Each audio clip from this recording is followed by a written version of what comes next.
Hello, everyone.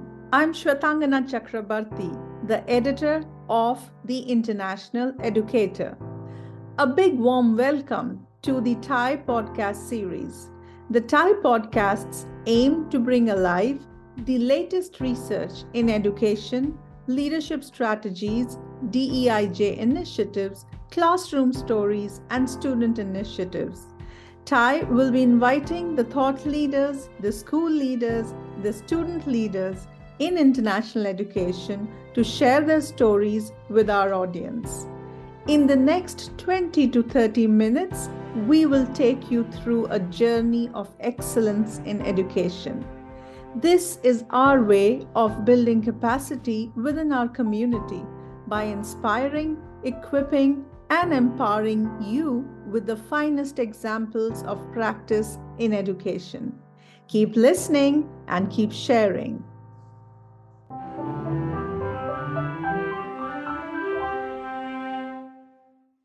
So, warm welcome to everybody. This podcast is being brought to you jointly by the International Educator and the Principals Training Center. Both the PTC and TIE are arms of the same nonprofit organization, and I'm Bambi Betts, the CEO of our overarching organization. Since the beginning, over 3 decades ago, our mission has always been the same, and it's to provide services and tools to advance learning and leading and teaching in international schools.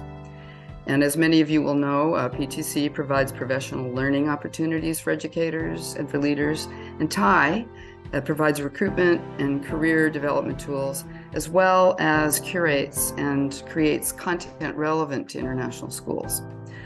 So as a service organization, we, like probably you in your schools, feel that we have a moral obligation, a moral responsibility to continually explore and create new ways to assist international schools to remain have that laser focus on their purpose of more and better learning for all kids, the ones that are in their charge. So in fact, this whole series that you're going to be engaging with is dedicated to exploring one such major tool, and this is the use of the standards of practice for international educators as one way to advance quality teaching, to uplift the profession. This is really important to us, is that we want to uplift the profession. We often have issues with whether we are a full-fledged profession, and one of the ways that we can do that is through the establishment and promotion and reaching towards standards, and of course their application to achieve more equity of access by all kids to quality teaching. So that's kind of the big overarching idea. So over the past several years, TIE and the PTC have collaborated with researchers and practitioners who are really focused on this idea of quality teaching being the major ingredient, the difference to learning and teaching. And together we've established these international standards of practice. Apart from that, many schools around the world have realized the power of standards in general to impact learning. And today we're going to have a conversation about that with some representatives of a particular international school. To guide us to the diving in piece here, we've invited Sue Easton, who is our Director of Programs at the PTC, to get us started. So Sue, over to you. Thanks so much, Bambi, and welcome to Azra Pathan and Jeff Farrington from ISKL, who are joining us for this podcast. Could you please introduce yourselves to our listeners, telling us your name, your role, and why you wanted to talk to us about professional standards for teachers? Yeah, thanks, Sue. My name is Azra Pathan. I'm the current Director of Learning at the International School of Kuala Lumpur in Malaysia. This is my 13th year there. I've held a variety of different roles, and I originally hail from Cupertino, California, where I started my career and was an administrator there. This is a really important topic that really is at the key of the practices that happen at the International School of Kuala Lumpur. We are grounded in systematizing the standards that we have to make sure that we are providing quality education to our students. Hi, everyone. Hello, Sue. Jeff Farrington. I'm the high school principal at ISKL. I've been in international education since 94, and I've had I've also worked in public and independent schools, but mostly international and an administrator since 2020. And this is my 9th year as high school principal at ISKL. And I guess I see the standards as the starting point. And there's a parallel here when we talk about professional learning and student achievement with what administrators do with teachers talking about professional standards, and with what teachers do with students with the standards of learning. So the standards for us are what do we want the teacher to know and be able to do, and that's grounded in best practice research statements, how we know and improve student learning. And then indicators would suggest to us the success criteria. And so then we can work with those standards and those indicators and have the conversations and implement tools and strategies for professional development for growth of teachers. Not to use them just as measurement tools, but as far as helping teachers get better through that growth and development process to ultimately impact student learning. Great. Thank you so much for that overview. We'd actually love to hear the story of how teacher standards were chosen at ISKL, how they're currently being used, and what impact that you are seeing both on professional practice and, as Jeff said, ultimately about student learning, what impact that you're seeing. So Azra, maybe you can start with your K-12 school-wide perspective, and then we can hear some specifics about secondary from Jeff. Sure. So in around 2014, we started working with Mr. Rami Madani, who was then the director of learning and the current head of school. He started work with James Strong, and we worked to develop learning principles and use the strong standards and the research that he was bringing in to develop the standards that we have adopted at ISKL. So the strong standards form the basis for the growth and evaluation process here at ISKL. We took those learning principles and the standards and created our robust evaluation process, appraisal process that guides our administrators in providing feedback and growth and support for classroom teachers and their practices, as well as all the other roles. And so as the process continued, we realized that the learning principles had taken a sideline, and they were too bulky to actually live and be socialized within that. We had some challenges with the systems in place and not having enough buy-in for the learning principles so that they became very much a document that lived on a shelf or in a drive now. And so it was really important for us in the last few years to take a look at our standards again and look at those learning principles. And so in the last couple of years, under the former directors of learning, Praxia Apostle and Stacy Stevens, we have led the work in the development of the learning and the operational principles. And the learning principles are those key concepts and belief statements that guide the learning and the instructional piece of the school, and the operational principles guide the how the school works, the operations at ISKL. So we looked at all the key elements of our guiding statements, went through a process to translate them about what happens in the classroom for learning and in the workplace for operations. And it was very clear that we wanted to have a correspondence between the values, the school's mission and vision, so that together we could transform the way we were learning and working at ISKL.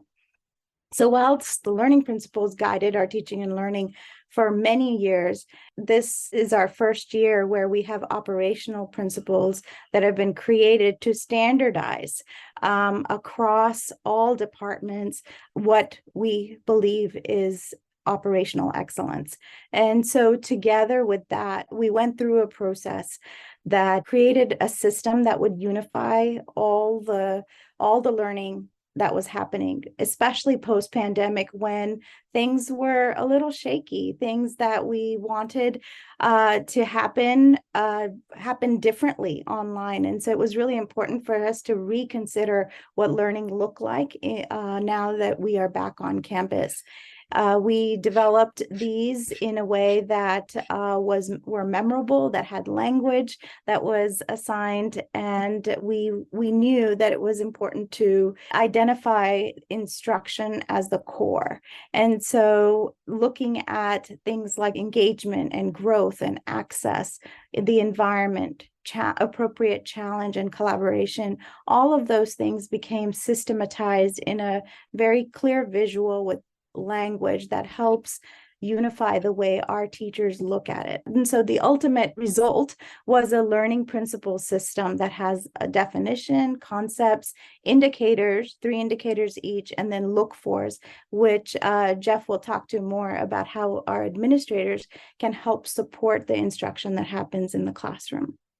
So at ISKL, we have a commitment to standards-based practice through these 2 parallel sets of principles. It's a very systematic approach to school-wide Tier 1 instruction that has very specific look-fors, opportunities for our administrators to have growth and evaluation conversations, and then help us to then develop further tools to help support school improvement, instructional practice, and align our conversations across collaborations that happen across all the divisions. Thanks, Azra. I heard some key messages there about alignment, making sure that the language is memorable, systematizing things. Some really good messages for our listeners. Thank you so much. I'm going to turn it over to Jeff. Yeah, so maybe I can tell you how it's sort of operationalized at the high school level. If we accept the premise that there is a clear connection with improving teacher performance through professional development based on research practices, proven practices that improve student learning, then what we would wish is the entire school at the high school level, all our practitioners then are using these standards to then help with their professional growth to impact student learning. So how this is operationalized at high school, as I suggested, the standards are what we want teachers to know and be able to do, and we want to see that in the classroom. The indicators help us with more specificity around practice, and then we wish to follow that sort of parallel what teachers do with students. We as administrators can work with teachers, and therefore we collect some data to be able to provide feedback for reflection and for professional growth. And so some of the structures that we've implemented at ISKL, student survey data. We would use student survey data, which would be, the questions would be then written from the performance standards that we adopt. So James Strong currently are the standards we use. As Ezra said, we're moving towards alignment with our learning principles. And we would have questions that the teachers would ask their students, and then the teacher would be able to then collect that student survey data and reflect on and have professional conversations and reflective conversations around what the students are saying in the classroom. So that's one way that we would align our practice with the standards that we believe in. Another way would be observational data. So whether that's peer-to-peer, whether that's administrator coming in and taking a look at a drop-in visit or a formal full cycle observation. Again, the administrator would be collecting data, not making evaluations, not making judgments or inferences, but just collecting some data, sharing that with a teacher. And that data, of course, is structured around the standards that we are all using. And then the reflective conversation happens using that as data. Of course, we can't forget student performance results, learning results. I believe, and I probably misquote Bambi from early 2000s when she said, we can't consider ourselves a profession unless we're using student learning data as part of our performance evaluations. And so we take a look at student performance data, growth in their learning, and have reflective conversations around that. And that, of course, would be embedded in our professional standards that we would espouse. Of course, many schools use other structures and tools to collect data for feedback to improve professional development and professional growth, such as videotape in the classroom, and then a teacher would look at it and self-appraise, or have a peer or an administrator invest in a reflective conversation. You've probably heard of schools that have walkthroughs, structures like that, where they collect data and share data to provide opportunity for those reflective conversations. So we use the standards they live and breathe in our school to provide non-judgmental data to then have the conversations to move learning forward for the teacher. Fantastic. Thanks, Jeff. So key messages about the collection of data for feedback and ultimately for making change that is either about growth for the teacher or about impact on student learning. So thank you so much for that. As part of this podcast, we wanted to share the set of standards that Bambi alluded to at the beginning that were created by the PTC, interestingly, in conjunction with James Strong and with input from Kevin Simpson at ALOC.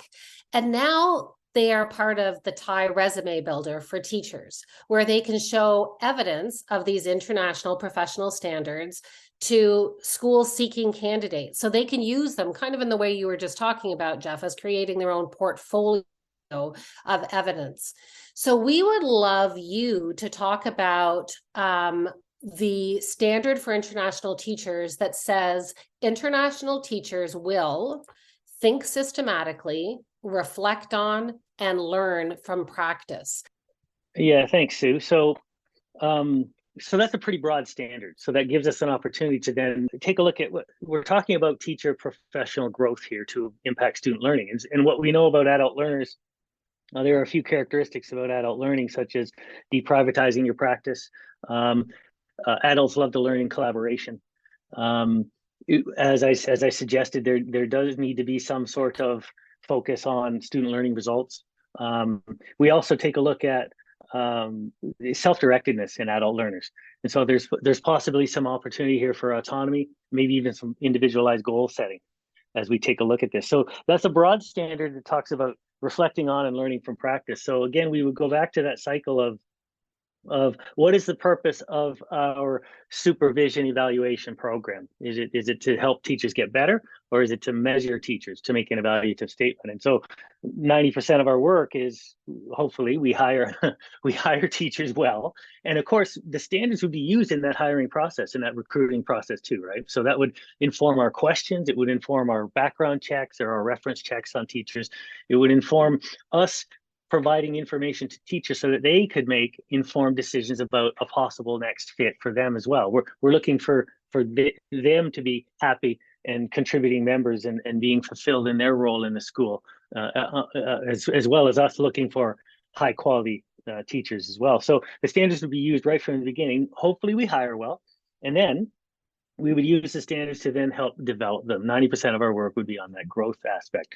So reflecting on and learning from practice, we will go back to that cycle of taking a look at some data in conjunction with the teacher. Oftentimes it's through a coaching model. Oftentimes providing a teacher with autonomy, you are allowing them to be self-directed. You are allowing them to be reflective and to choose the area in which they wish to work. And then you would collect some data for them, or you would help them analyze some data and go forward there. So I'm thinking about, Azra mentioned the instructional piece. So James Strong standard would be instructional delivery. We might, in our learning practice, in our learning principles at ISKL, call it access. So one thing we know is that students will learn when they know what the learning target is, when the teacher makes it very clear to them, this is where we're going. And teachers often use statements like students will be able to by the end of the 80-minute lesson, for example. Sharing the success criteria with students. What will it look like with success, either in an exemplar or a rubric or such? So you can work with a teacher in a specific area like this, link to the standard, collect some data, have some reflective conversations, and then provide an opportunity for the teacher to build a growth area, a goal, a next step. And so that mini progression allows us to use the standards to then narrow down and look at something that the teacher might want to work on to get better in the classroom to impact student learning positively. Great, thanks so much, Jeff. The PTC/TIE standards, as they were created without the indicators and the look-fors. And part of the thinking was the context of the schools are different. And so there might be some specifics that you want in a different place. But we also were really thinking about them as professional standards. And as such, they would be defined by the professionals, which are the teachers. And so the collecting of evidence may look different by teacher, in addition to what the school's context was. Azra, anything that you can add to that about just in general, the collection of evidence in relation to that standard, how it might look at ISKL? Yes, and teacher practice varies, and it's really we value the autonomy our teachers have, particularly at the stage 3 level of the planning. And so it's very important for us to be systematic about it. And that's one of the reasons why we chose to talk about Standard 9. Those 3 pieces of being systematic, reflective, and learning focused are elements of good teaching practice. And so when we think about professional growth for educators, we trust that they will be defining their own goals. They are critical of their own practice and have a determination and a commitment to grow in their craft. And so as you think about, as administrators, as teachers, supporting coaching conversations and growth conversations for them, we'd like to provide that reflective practice. One piece is standardizing those high yield practices.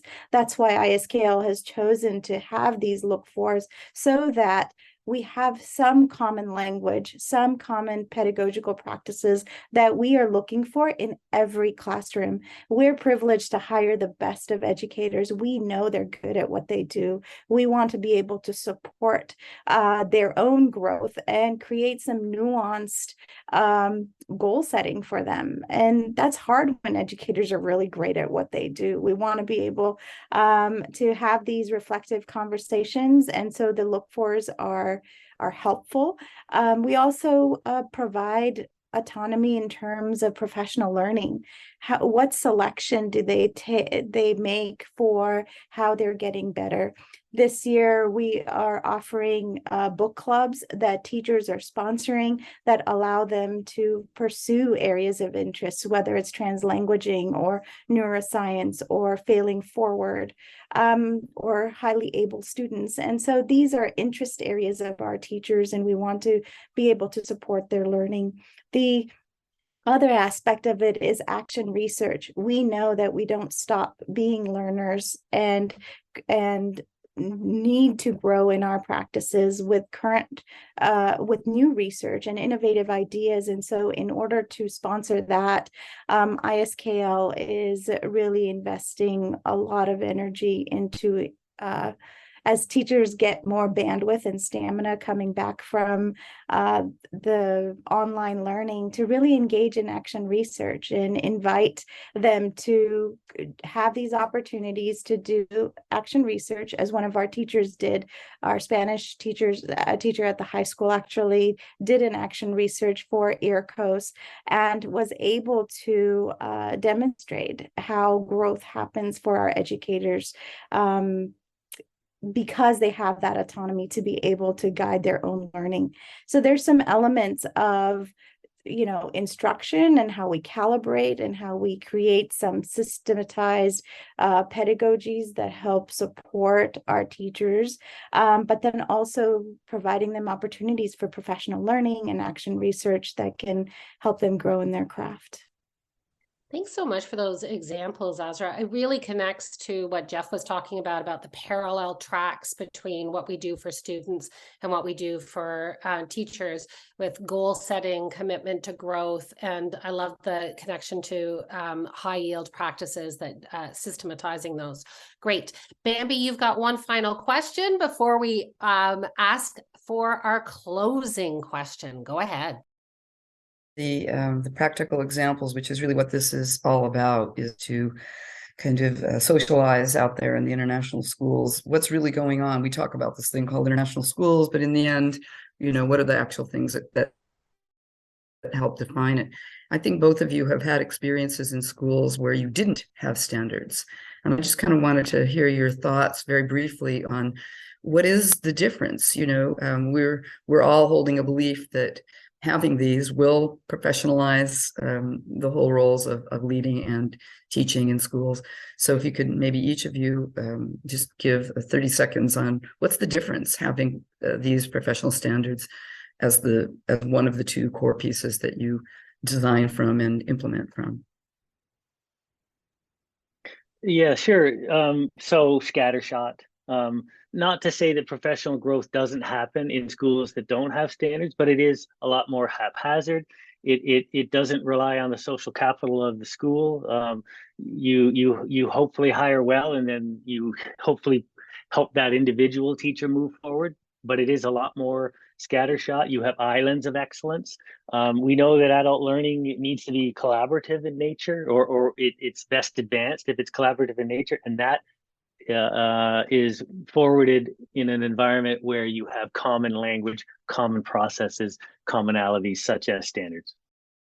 Yeah, standards provide a common language and a common expectation so that our teachers can perform and measure their performance in relation to student learning, having growth conversations, not just with administrators, but with each other. So when they are engaging in calibration of writing samples, or they're looking at their own practice, they're able to share the same language, alignment in their practices, and they're coming from the same field, the same baseline. And I think that's so important to start with that same baseline so that the conversations are then nurtured upward and forward in line with student impact and student learning, as opposed to getting thoughts together and then trying to find a meeting point.